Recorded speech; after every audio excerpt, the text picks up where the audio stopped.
बहुत स्वागत है आपका। आप देख रहे हैं सवाल पब्लिक का स्पेशल एडिशन। बीजेपी के विरोध में बने इंडी गठबंधन में फिर से गांठें लगने लगी, उलझाव आने लगे।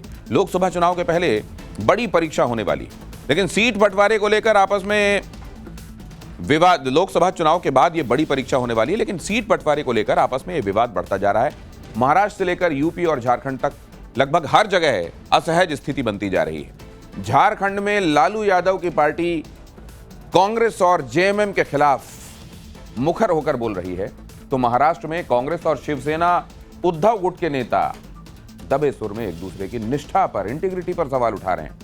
हम आपको बताएंगे इस रिपोर्ट में कि इंडिया अलायंस में कैसे विवाद बढ़ते जा रहे हैं। सवाल पब्लिक का की ये पहली एक्सक्लूसिव स्टोरी।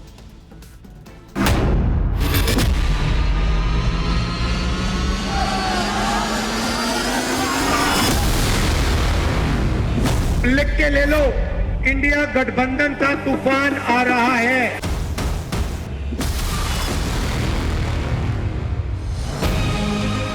राष्ट्रीय स्तर के जिस गठबंधन ने 5 महीने पहले नरेंद्र मोदी के आत्मविश्वास को डिगा दिया था, जिस इंडिया अलायंस ने दुनिया की सबसे बड़ी पार्टी को लगातार तीसरी बार अपने बूते सरकार बनाने से रोक दिया था, जिसके आसरे नरेंद्र मोदी के प्रधानमंत्री रहते राहुल गांधी नेता प्रतिपक्ष की कुर्सी तक पहुंच पाए।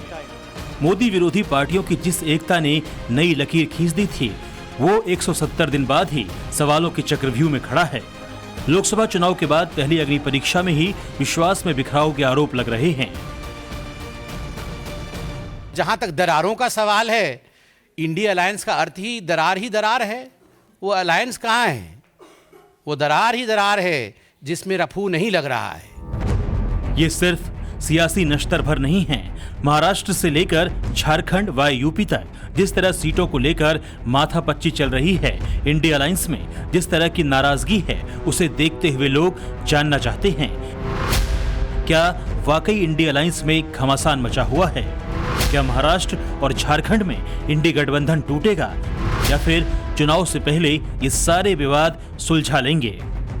इन सवालों के जवाब जानने से पहले जान लीजिए कि इंडिया अलायंस में कहां-कहां सीटों के बंटवारे को लेकर पेच फंसा हुआ है। महाराष्ट्र में कांग्रेस और उद्धव की शिवसेना के बीच विवाद जारी है। झारखंड में लालू यादव की पार्टी हेमंत सोरेन और राहुल गांधी से नाराज है। उत्तर प्रदेश में उपचुनाव होने हैं, वहां समाजवादी पार्टी और कांग्रेस में पेच फंसा हुआ है। सबसे पहले जानिए कि इंडिया अलायंस की धुरी में जो महाराष्ट्र था, जहां के शरद पवार और उद्धव ठाकरे मोदी विरोधी गठबंधन के सूत्रधारों में से एक थे, वहां पर कांग्रेस और शिवसेना के बीच धागा उलझ गया है। सूत्रों की माने तो 288 विधानसभा सीट वाले महाराष्ट्र में इंडिया अलायंस यानी महाविकास अघाड़ी में 20 सीटों पर विवाद जारी है। इसमें विदर्भ की 5 से 7 सीट शामिल हैं, जबकि मुंबई की 3 अल्पसंख्यक सीट पर भी उद्धव ठाकरे के दावे से विवाद बढ़ गया है। सबसे ज्यादा विवाद है जो विदर्भ का इलाका है, जहां कांग्रेस की स्थिति बेहतर बताई जाती है, जहां से खुद नाना पटोले हैं, जहां पिछले चुनाव में ज्यादातर सीटें बीजेपी जीती थी। दबे हुए शब्दों में कांग्रेस भी स्वीकार कर रही है कि पेच फंसा हुआ है। लोगों को लगता है अभी बाकी है गठबंधन के बीच 40 सीटों में आज अभी भी है। हमारे से ज़्यादा तो महायुति में गड़बड़ है, अभी कुछ सामने नहीं आ रहा है, लेकिन मेरा ये कहना है कि हमारा भी 30-40 सीटों पे जो है वो जो सीटों का बंटवारा है वो सवाल हो जाएगा। जो नाना पटोले समाधान निकालने का दावा कर रहे हैं, वो भी विवादों की एक कड़ी बताई जा रही है। सूत्रों का दावा है कि महाराष्ट्र के कांग्रेस अध्यक्ष नाना पटोले से उद्धव ठाकरे गुट काफी ज्यादा नाराज चल रहा है। यह तक जानकारी सामने आई है कि नाना पटोले की मौजूदगी में उद्धव ठाकरे किसी भी तरीके की सीट बंटवारे पर मीटिंग नहीं करना चाहते। सूत्रों ने यह भी जानकारी दी है कि दोनों के बीच में सीट बंटवारे को लेकर चल रही उलझनों को सुलझाने के लिए खुद शरद पवार आगे आए हैं। यही वजह है कि सीटों पर विवादों का जिक्र करते हुए भी कांग्रेस और शिवसेना दोनों जल्द ही निष्कर्ष पर पहुंचने की बात कर रही है। जो उम्मीदवार जीत सकते हैं, उम्मीदवार विनिंग क्राइटेरिया के आधार पर सीट शेयरिंग होनी चाहिए। 90% सीट शेयरिंग हमारी कंप्लीट हो चुकी है। 10% सीटें कहीं कुछ विदर्भ में है, कुछ मराठवाड़ा का है, एक दो मुंबई का इशू है, कुछ रायगढ़ जिले का इशू है। ऐसे कुछ इश्यूज हैं जो हम लोग सब मिलजुल कर उसको रिजोल्व कर लेंगे और कांग्रेस और महाविकास आघाड़ी की लिस्ट कल से आना शुरू होगी। कांग्रेस जब आश्वस्त है तब सूत्रों का ये भी दावा है कि उद्धव ठाकरे प्लान बी पर काम कर रहे हैं, यानी अगर बात नहीं बनी तो सभी 288 सीटों पर अपने उम्मीदवार उतार सकते हैं। ये खबर तब है जबकि चर्चा ये भी है कुछ रोज पहले उद्धव और फडणवीस की मुलाकात हुई थी। हालांकि उद्धव के लेफ्टिनेंट तमाम तकरारों के बीच इंडी गठबंधन में आगे बढ़ने की बात कर रहे हैं। कोल्हापुर में वहाँ उस वक्त हमारे सांसद थे, हमारी सिटिंग सीट थी। अमरावती भी लगभग हमारी सिटिंग सीट थी, रामटेक हमारी सिटिंग सीट। तो ज़रूर हमने बड़ा दिल दिखाया क्योंकि हमें संविधान के दुश्मनों का पराभव करना था, उनको हराना था। और आज महाराष्ट्र में एक भ्रष्ट सरकार को, एक घटनाबाज संविधान के खिलाफ काम करने वाले सरकार को हमको नीचे उतारना है। सीट शेयरिंग की बात आती है तो सबको थोड़ा बहुत त्याग भी करना पड़ता है, एक कदम पीछे भी लेना पड़ता है। गठबंधन में गांठ सिर्फ शिवसेना और कांग्रेस की महत्वाकांक्षा की नहीं है, अखिलेश भी उतने ही आतुर हैं महाराष्ट्र में अपनी ज्यादा हिस्सेदारी को लेकर। दरअसल हरियाणा विधानसभा चुनाव में जिस तरीके से कांग्रेस की अप्रत्याशित हार हुई है उसने इंडिया अलायंस में हाहाकार ला दिया है। उद्धव ठाकरे की शिवसेना ने विदर्भ में ज्यादा हिस्सा मांगकर कांग्रेस पर दबाव बना दिया है। हाल ही में अखिलेश यादव ने इस बात का जिक्र करते हुए सचेत किया था कि अगर कांग्रेस ने हरियाणा वाली गलती महाराष्ट्र में दोहराई तो मुश्किल होगी। सीटों का हिसाब किताब हुए बगैर अखिलेश यादव ने अपने 5 कैंडिडेट भी उतार दिए हैं। हमारे प्रदेश के अध्यक्ष ने जो संगठन और जो प्रत्याशी तय किए हैं वो 12 सीटों पे किए हैं।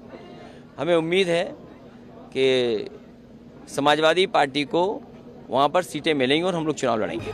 महाराष्ट्र में अपनी हिस्सेदारी तलाश रहे अखिलेश यादव ने यूपी के उपचुनाव में कांग्रेस को सिर्फ 2 सीटें दी है, जबकि 9 सीटों पर चुनाव होने हैं। जो जानकारी है उसके मुताबिक कांग्रेस इन 2 सीटों पर चुनाव लड़ने के लिए तैयार नहीं है।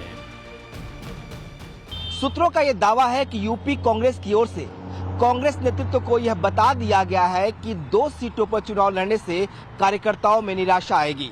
ये वो 2 सीटें हैं जिस पर भाजपा मजबूत रही है और कांग्रेस के लिए जीत आसान नहीं होगा। ऐसे में अगर समाजवादी पार्टी महाराष्ट्र में 4 सीटों पर चुनाव लड़ने के लिए तैयार है तो फिर यूपी में कांग्रेस चुनाव नहीं लड़ेगी, लेकिन गठबंधन में रहेगी और समाजवादी पार्टी की मदद भी करेगी। अखिलेश यादव को उम्मीद है कि ये यूपी का विवाद भी सुलझ जाएगा। लगातार बातचीत हो रही है और हो जाएगी, बातचीत करेंगे।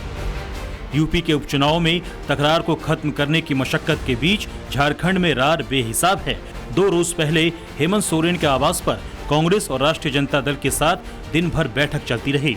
देर शाम हेमंत सोरेन ने कह दिया कि 70 सीटों पर जेएमएम कांग्रेस लड़ेगी। 70 सीटों पर इंडिया गठबंधन के जेएमएम कांग्रेस के प्रत्याशी होंगे। 81 में से सिर्फ 11 सीटें बच गई, जिसे आरजेडी और लेफ्ट में बांटना है। ये सुनते ही लालू यादव की पार्टी हत्थे से उखड़ गई, क्योंकि बताया जा रहा है कि 11 में से 4 सीट लेफ्ट को देने की तैयारी है। ये न राजद की ऐतिहासिक ताकत के अनुरूप है, न समकालीन जो परिस्थितियां हैं उसके अनुरूप है। अलग अलग जिलों में हमारी जो प्रेजेंस है वो बहुत ताकत की है। हमने पूरी जो मीटिंग की है उसमें हम लोगों ने 15 से 18 ऐसी सीटें चिन्हित की हैं अलग अलग जिलों की, जहां हम शायद अकेले भी बीजेपी को परास्त करने में सक्षम हैं। जाहिर है महत्वाकांक्षा के तले झारखंड में भी इंडिया अलायंस के खंड खंड होने का खतरा बढ़ चुका है। यूं तो इससे पहले हुए हरियाणा के चुनाव में आम आदमी पार्टी इंडिया अलायंस से अलग चुनाव लड़ी थी। जम्मू कश्मीर में भी पीडीपी और आप ने इंडी गठबंधन से अलग रास्ता अख्तियार किया था।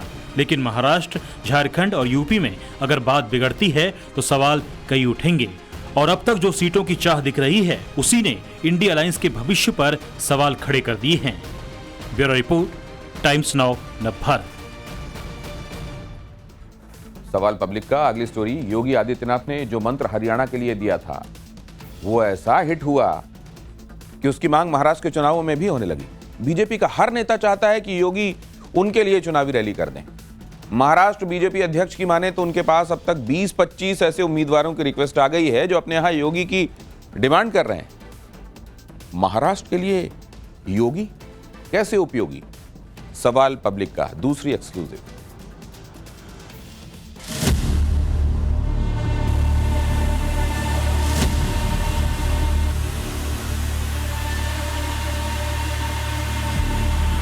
राष्ट्र तब सशक्त होगा जब हम एक रहेंगे, नेक रहेंगे, तभी नेक रहेंगे। कटेंगे तो कटेंगे, एक रहेंगे तो नेक रहेंगे। गर्मी कैसे शांत होगी, ये तो मैं मई और जून में भी इसको बहुत शिमला बना देता हूं।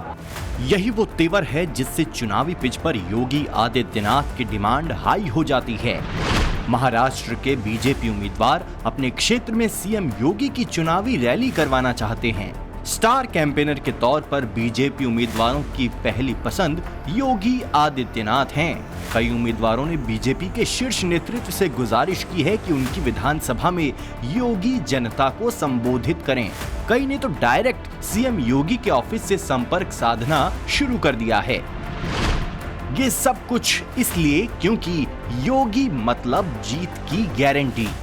महाराष्ट्र विधानसभा चुनाव के लिए बीजेपी ने अपने उम्मीदवारों की पहली लिस्ट जारी कर दी है। 99 उम्मीदवारों के नाम का ऐलान कर दिया है और अब बहुत जल्दी बीजेपी अपने स्टार कैंपेनर्स की लिस्ट भी जारी करने वाली है। लेकिन जो जानकारी हमें बीजेपी से मिल गई है उसके मुताबिक स्टार कैंपेनर्स की लिस्ट में योगी आदित्यनाथ की सबसे ज्यादा डिमांड है। जितने भी जो उम्मीदवार हैं उनकी पहली पसंद योगी आदित्यनाथ हैं। उत्तर प्रदेश के मुख्यमंत्री वो चाहते हैं कि योगी जो है वो उनके चुनाव क्षेत्र में आए और उनके लिए प्रचार करें, रैलियां संबोधित करें, जनसभा लें, लोगों से संवाद करें। कहीं ना कहीं जिस बेबाक अंदाज से और जिस दो टूक तरीके से जो योगी जो है वो संवाद साधते हैं, लोगों से बातचीत करते हैं, खासतौर से उत्तर भारतीय जो वोट बैंक है वो बहुत बड़ी अहमियत रखता है चुनाव में महाराष्ट्र के। इसके अलावा जो हिंदुत्व का जो एजेंडा है उस पर जो है योगी जी बड़े बेबाक अंदाज से जो बातचीत करते हैं। शायद ये एक बड़ी वजह है कि जो उम्मीदवार हैं उनकी पहली पसंद योगी आदित्यनाथ हैं। हाल ही में हुए हरियाणा और जम्मू कश्मीर के चुनाव में योगी आदित्यनाथ की रैलियों का असर साफ तौर पर देखने को मिला। हरियाणा में सीएम योगी ने 14 जनसभाएं की जिसमें उन्होंने 21 विधानसभा सीटों को कवर किया। इन 21 सीटों में बीजेपी को 14 सीटों पर जीत हासिल हुई और इस तरह हरियाणा में योगी का स्ट्राइक रेट 67% रहा। जम्मू कश्मीर में 2 दिन में सीएम योगी ने 11 विधानसभा क्षेत्रों में बीजेपी प्रत्याशियों के लिए सभा कर वोट मांगे। इनमें से 10 सीटों पर कमल खिला और यहां योगी का स्ट्राइक रेट 90% रहा। मैंने योगी आदित्यनाथ जी के पूरा हफ्ता मांगा है, पूरा हफ्ता मांगा है योगी जी का। और योगी जी की अभी तक 20 से 22 सभा की डिमांड हो चुकी है, अभी तक चुनाव चालू होने का है। तो निश्चित रूप से नहीं, योगी जी के बारे में एक देश में उनके बारे में मान है, सम्मान है। योगी जी जब बोलते हैं तो उनके बोलने में राष्ट्रभक्ति होती है। मोदी जी बोलते हैं राष्ट्रभक्ति वो बोलते हैं, हमारा देश आगे लेके जाने के लिए बोलते हैं, राष्ट्र प्रथम के लिए बोलते हैं। तो ऐसे नेताओं का भाषण सुनने के लिए पब्लिक भी आ जाती है। निश्चित रूप से योगी जी भी एक बहुत ही लोकप्रिय नेता है और उनके आने से निश्चित रूप से हमें फायदा होगा। इनका मास बेस बहुत ही अच्छा है और कुल मिलाकर उनकी पॉपुलैरिटी देखने के बाद ऐसे नेताओं का प्रचार किसी के भी मतदार संघ में होना ये उसके लिए सौभाग्य की बात है। बहुत से उम्मीदवार ये भी चाहते हैं कि योगी आदित्यनाथ जो उनके चुनाव क्षेत्र में आके प्रचार करें, ऐसी इसकी वजह क्या? नहीं, बहुत सारे लोगों की मांग है। वो हमारे सीएम है हमारे बड़े स्टेट के और मुंबई में उत्तर प्रदेश से आए हुए बहुत सारे लोग यहाँ स्थायी हैं, तो नेचुरली उनकी मांग है। पॉलिटिकल पंडित योगी की राजनीतिक पॉपुलैरिटी की कई वजह बताते हैं। इसमें सबसे पहली है उनकी साफ और बेदाग छवि। सुशासन चलाने वाले कड़े नेता के रूप में भी योगी आदित्यनाथ की गिनती की जाती है। इसके अलावा कई मौकों पर योगी ने खुद को सेक्युलरवादी कहने वालों के हमलों की परवाह करने की बजाय सीधे सीधे हिंदू हित की बात की है। राष्ट्र तब सशक्त होगा जब हम एक रहेंगे, नेक रहेंगे, तभी नेक रहेंगे। बटेंगे तो कटेंगे, आप देख रहे हैं ना, बांग्लादेश में देख रहे हो ना, तो वो गलतियां यहां नहीं होनी चाहिए। बटेंगे तो कटेंगे, एक रहेंगे तो नेक रहेंगे। हरियाणा चुनाव में योगी का बटेंगे तो कटेंगे वाला बयान सुपरहिट रहा। ये वो लाइन थी जिसने बीजेपी को हिंदू कार्ड पर सुपर चार्ज कर दिया। शायद इसलिए बीजेपी महाराष्ट्र के चुनाव में इसे इस्तेमाल करना चाहती है। महाराष्ट्र में विधानसभा चुनाव जीतने के लिए बीजेपी ने हरियाणा में आजमाई हुई रणनीति को ही यूज करने की योजना बनाई है। हरियाणा रिजल्ट से बीजेपी ने यह समझ लिया कि हिंदू वोट बैंक अगर जातियों में बटेगा तो इसका सीधा नुकसान बीजेपी को होगा। लोकसभा में इस एजेंडे में करारी हार झेलने के बाद हरियाणा चुनाव में बीजेपी अपने वोट बैंक को इंटैक्ट करने में कामयाब रही और हारी हुई बाजी जीत ली। एक तरफ महाराष्ट्र के चुनाव है तो दूसरी तरफ योगी की होम स्टेट यूपी में भी 9 सीटों पर उपचुनाव होने वाले हैं। ऐसे में योगी के सामने 2 चैलेंज है। पहला है लोकसभा में यूपी में बीजेपी के खराब प्रदर्शन को इन 9 सीटों के उपचुनाव में जीत के जरिए सुधारना, और दूसरा है यूपी के साथ साथ महाराष्ट्र में भी बीजेपी का कमल खिलाना।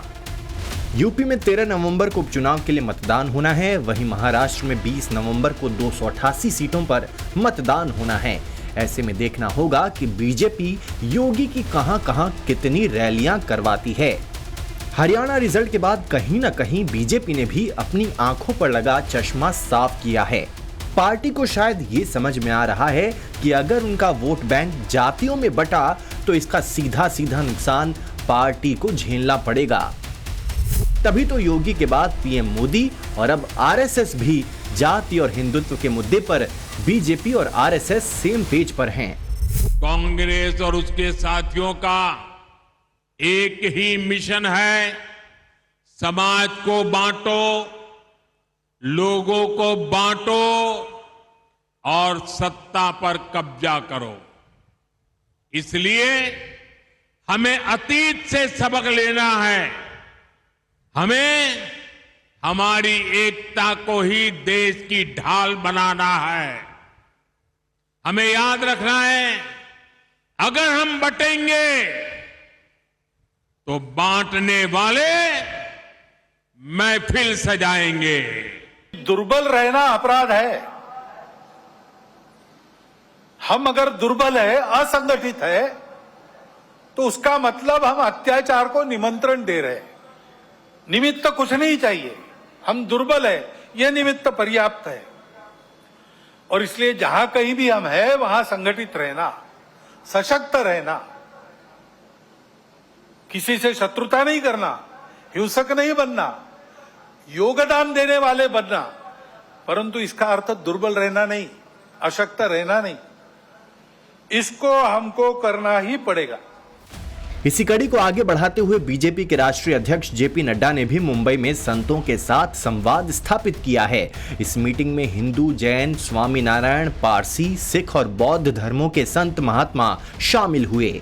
मीटिंग का जो एजेंडा बाहर आया उसमें हिंदुओं की सुरक्षा की बात सामने आई। इसमें एक मंत्र था योगी आदित्यनाथ की लाइन, बंटेंगे तो कटेंगे।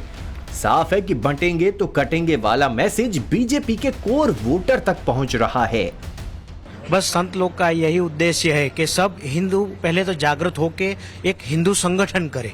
हिंदू संगठन होगा तो सब आगे जो करना चाहेंगे वो कर सकेंगे। सभी धर्मों के महापुरुषों को बुलाया है, तो सभी धर्मों के महापुरुषों की जो अपना अपना धर्म का संदेश होता है भक्तों के लिए, कि वे सभी ने मिलके साथ होके अपने देश के लिए भी एकता के साथ होकर। लोकसभा चुनाव से पहले डिफेंसिव मोड पर खेल रही बीजेपी ने अब अपनी पिच पर खेलना शुरू कर दिया है। बीजेपी को 240 वाली हार जैसी जीत के बाद ये समझ आया कि एक गलती जो उनसे हुई वो थी राहुल गांधी और इंडिया अलायंस की जाति वाली राजनीति का काउंटर ना ढूंढ पाना, और दूसरी थी जातीय समीकरण बैठाने की कोशिश में अपने कोर वोटरों को नाराज करना। यही वजह रही कि बीजेपी ने अपना टोन बदला और जाति के नाम पर बंटे हुए अपने वोटरों को एक करने की कोशिश की है। इस नीति की शुरुआत भी सबसे पहले योगी आदित्यनाथ ने ही की है और अब इस नीति को साधने और कमोबेश हर जगह लागू करने के लिए बीजेपी के साथ संघ भी मिलकर काम कर रहा है। महाराष्ट्र के गांव में ओबीसी बनाम मराठा को लेकर उपजे जातिगत संघर्ष को ठंडा करने के लिए आरएसएस के स्वयंसेवकों को उतारकर हिंदू एकता पर काम करने की रणनीति है। वैसे तो महाराष्ट्र में 44,000 से ज्यादा गांव हैं, लेकिन आरएसएस का फोकस मराठवाड़ा के 8,000 और विदर्भ के 15,000 गांवों पर रहेगा। योगी का मैसेज लाउड है और बहुत क्लियर है। इतना क्लियर है कि उनके समर्थकों के साथ साथ उनके विरोधियों के कानों में भी गूंज रहा है। झारखंड और महाराष्ट्र में चुनावी तैयारी कर रहे राहुल गांधी भी अब अपने भाषणों में योगी के शब्दों का ही इस्तेमाल कर रहे हैं। जो ये 90% को छुपाया जा रहा है, मिटाया जा रहा है, इनकी हिस्ट्री को खत्म किया जा रहा है, 90% में बहुत शक्ति है और यह काम मिलकर होगा। यह बंटने से काम नहीं होने वाला है, यह बंटने से काम नहीं होने वाला है, यह बंटने से काम नहीं होने वाला है। एक आवाज से मिलकर यह काम करना पड़ेगा और यह काम मैं आपके साथ करने वाला हूं। राहुल गांधी के अलावा अखिलेश यादव भी महाराष्ट्र में सावधान रहने की बात कह रहे हैं। हरियाणा में जिस तरह बीजेपी हार के मुंह से जीत को खींच ले आई, उसने जहां बीजेपी का कॉन्फिडेंस बढ़ाया है तो वहीं उसके विरोधियों की टेंशन बढ़ाई है। आने वाली भारतीय जनता पार्टी हरियाणा जीत गई, इसलिए हम अपने महाराष्ट्र के लोगों से कहना चाहता हूँ कि जहाँ हमें सावधान रहना है, वहीं हम लोगों को तैयारी भी रखनी है कि भारतीय जनता पार्टी किसी भी सीमा तक जा सकती है। तो क्या विपक्ष की बेचैनी और डर इस वजह से है कि जाति भेद वाली जो राजनीति आजकल चल रही थी, योगी ने उसकी काट ढूंढकर निकाल ली है। हिंदुओं को तो एक करने की कोशिश बीजेपी सत्ता में आने से पहले भी कर रही थी और 10 साल से सत्ता में आने के बाद भी लगातार करती आ रही है। पर योगी आदित्यनाथ ने कहीं ना कहीं इस नीति को एक नया आयाम तो जरूर दे दिया है। मुंबई से राकेश त्रिवेदी के साथ bureau report, times now Navbharat. सियासत में विरोधी के लिए भाषा की मर्यादा को टूटते आपने कई बार सुना होगा, लेकिन आज देश के मुख्य न्यायाधीश को लेकर हुए एक सवाल के जवाब में यही नौबत आ गई। समाजवादी पार्टी के थिंक टैंक माने जाने वाले राम गोपाल यादव से सवाल जवाब अयोध्या जजमेंट पर सीजेआई डीवाई चंद्रचूड़ के एक बयान पर था, लेकिन उस पर राम गोपाल यादव की प्रतिक्रिया में अपशब्द सामने आए।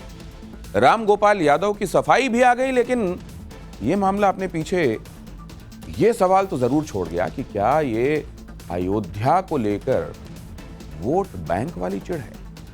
सवाल पब्लिक का की ये तीसरी एक्सक्लूसिव रिपोर्ट। जब बाबरी मस्जिद के निर्णय चल रहा था, उसको लेकर चंद्रचूड़ ने कहा कि हम आस्था दिखा रहे थे और भगवान से प्रार्थना किए थे, जिसके बाद ये निर्णय ले पाए। कोई कमेंट नहीं करा, ये छोड़ो क्या अंदर। ये जब भूतों को जिंदा करते हो, मुर्दों को भूत बन जाता है, जब से पीछे पड़ जाए। तो जो तमाम इसी तरह की बातें कहते रहते हैं। देश के मुख्य न्यायाधीश को लेकर पूछे गए सवाल पर किस शब्द का इस्तेमाल हुआ, हम उसे सुना भी नहीं सकते। अखिलेश यादव के लिए रणनीति तय करने वाले राम गोपाल यादव के शब्द मर्यादा की लक्ष्मण रेखा लांघ रहे हैं। जी तो जो तमाम इसी तरह की बातें कहते रहते हैं। बात बाहर आ गई, हंगामा हुआ तो राम गोपाल की सफाई भी आई। कोई सीजीआई संबंध में सवाल ही किसी ने नहीं पूछा। Nobody has asked any question about CGI. CGI is a very reputed person, excellent. अरे हमने कौन सी टिप्पणी की? जब तक सीजीआई के बारे में किसी ने पूछा ही नहीं, रहा कोई चीज जोड़ अलग बात। हमसे सिर्फ बहराइच के बारे में पूछा, उसके बारे में पूछा, बहराइच के लोग ये कह रहे, फलाना ये कह रहे। सीजीआई का तो कोई सवाल ही नहीं। सीजीआई को लेकर पूछे गए सवाल पर राम गोपाल के शब्दों पर सफाई अखिलेश की भी आई।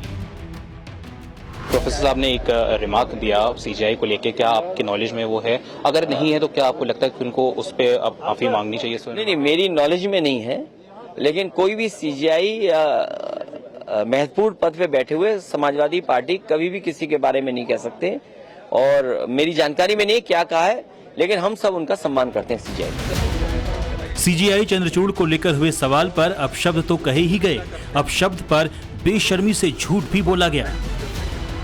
क्या ये नौबत इसलिए आई क्योंकि असली चिढ़ अयोध्या से है? आखिर सीजीआई ने कहा ही क्या था?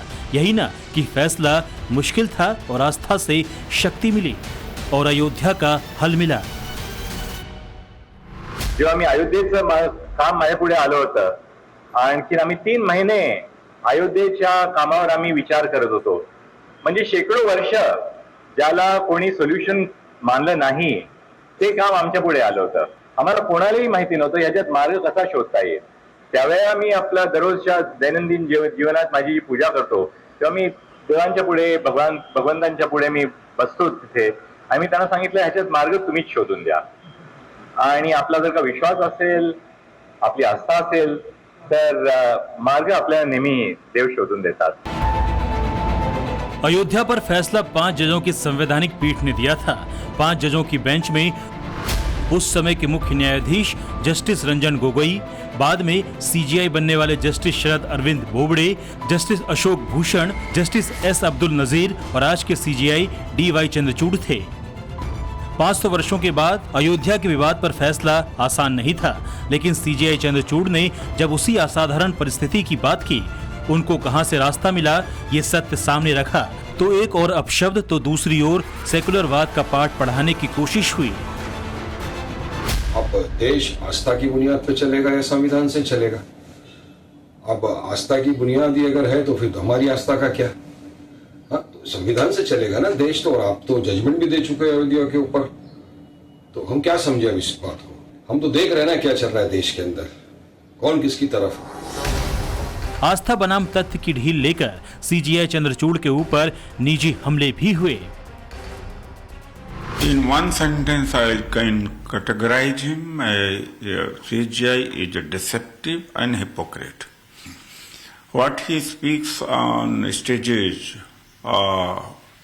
public platforms, and to the press, contrary he practices in his profession. So what happened that it's unfortunate that the CGI say that's on the basis of faith, not on the basis of facts. So judgments should be delivered and had been delivered. Ayodhya का हल खोजने में आज के CGI Chandrachud को आस्था से शक्ति मिली। सवाल ये है कि इसमें कहां से भारत के संविधान की धर्मनिरपेक्षता और अयोध्या केस के तथ्य से समझौता हुआ? क्या अयोध्या में हिंदू साक्ष्य की कसौटी पर कसे नहीं गए? जवाब है हाँ। फिर तथ्य से समझौता कहां हुआ? जो लोग धर्मनिरपेक्षता की आड़ लेकर सीजीआई चंद्रचूड़ पर सवाल उठा रहे हैं, क्या उन्हें नहीं पता कि भारत के सुप्रीम कोर्ट का ध्येय वाक्य है यतो धर्मस्तो जय, यानी जहां धर्म है वहां जय है। तो क्या छद्म सेकुलरवाद की आड़ लेकर अयोध्या का विरोध हो रहा है? कल की धाम के पीठाधीश्वर प्रमोद कृष्णम का सवाल भी है। जो राम के नहीं हुए वो सीजीआई के क्या होंगे? अयोध्या में रामलला की प्राण प्रतिष्ठा ने अगर हिंदुओं के संघर्ष पर विराम लगा दिया तो दूसरी ओर वोट बैंक तुष्टीकरण का संघर्ष अब बढ़ गया है। पहले विपक्ष के नेताओं के द्वारा नरेंद्र मोदी के विरोध के नाम पर प्राण प्रतिष्ठा का विरोध किया गया, तो अब गाहे बगाहे किसी न किसी बहाने से अयोध्या को विवादों के घेरे में लाने की कोशिश की जा रही है। आज रामगोपाल यादव ने सीजीआई के अयोध्या जजमेंट पर आए बयान पर सवाल को ही झुठलाकर पल्ला झाड़ने की कोशिश की, लेकिन पहले भी ऐसा हुआ है जब अयोध्या सुनते ही रामगोपाल के मुंह से निकले शब्द हंगामे की वजह बने हैं। ये वही रामगोपाल यादव हैं जिन्होंने मई 2024 में राम मंदिर को ही बेकार बताकर कंट्रोवर्सी खड़ी की थी। ऐसा है कि संतों ने, महात्माओं ने ही ये कहा कि वास्तु की दृष्टि से और उसकी दृष्टि से वो सही नहीं कहा कि नहीं। कोई आया जगतगुरु शंकराचार्य। क्या अयोध्या पर किसी न किसी तरह का विवाद खड़ा करना खुद को सेकुलरवादी कहने वालों की राजनीति की पहली शर्त बन गया है? और अयोध्या ही क्यों, सेकुलरवाद के नाम पर सवाल तो गणपति पूजा पर भी उठा दिया गया, क्योंकि सीजीआई ने अपने घर पर नरेंद्र मोदी के साथ गणपति पूजा कर ली। सीजीआई चंद्रचूड़ पर खुद को सेकुलर कहने वालों ने सवाल तब भी उठाया जब उन्होंने द्वारकाधीश के ध्वज से प्रेरणा मिलने का यह बयान दिया था। I was inspired this morning by the Dwaja at Dwarkadish ji. Very similar to the Dwaja which I saw at Jagannath Puri. But look at this universality of the tradition in our nation, which binds all of us together. But this Dwaja has a special meaning for us. And that meaning which the Dwaja gives us is there is some unifying force above all of us as lawyers, as judges, as citizens. And that unifying force is our humanity, which is governed by the rule of law and by the Constitution of India. CGI Chandrachud ने अपने कार्यकाल में ऐसे कई फैसले किए जिससे मोदी सरकार असहज हुई। मसलन 2024 लोकसभा चुनाव से ऐन पहले आया वो फैसला जिससे चुनावी बॉन्ड्स असंवैधानिक घोषित हुए। किसी की सहमति हो या असहमति, ऐसे फैसले सुप्रीम होते हैं। अयोध्या भी ऐसा ही एक सुप्रीम फैसला है, लेकिन मौका मिलते ही उस फैसले को विवाद में डालने की कोशिशें हो रही है और नौबत अयोध्या जजमेंट को लेकर अब शब्दों तक पहुंच गई है। जो इसी तरह की बातें कहते रहते हैं। आज जो लोग सीजीआई चंद्रचूड़ पर सवाल उठा रहे हैं वो ये बात भूल रहे हैं कि भारत भले ही हिंदू राष्ट्र नहीं, लेकिन भारत के ही संविधान की मूल प्रति पर राम दरबार है। इसी संविधान की बुनियाद पर सुप्रीम कोर्ट ने हिंदुत्व को जीवन शैली बताया है, लेकिन सेक्युलरवाद के नाम पर हुई तुष्टीकरण की राजनीति इस पर आंखें मूंदे रही। आज जिस तरह यूरोपीय अवधारणा से परे जाकर न्याय की सजीव देवी भारत की न्याय व्यवस्था का मूर्त स्वरूप बन गई है, उसी तरह अयोध्या का फैसला भारत के दर्शन का प्राण बन गया है। लेकिन वोट बैंक का तुष्टीकरण करने वालों को उससे दिक्कत हो रही है। Bureau report, times now, Navbharat.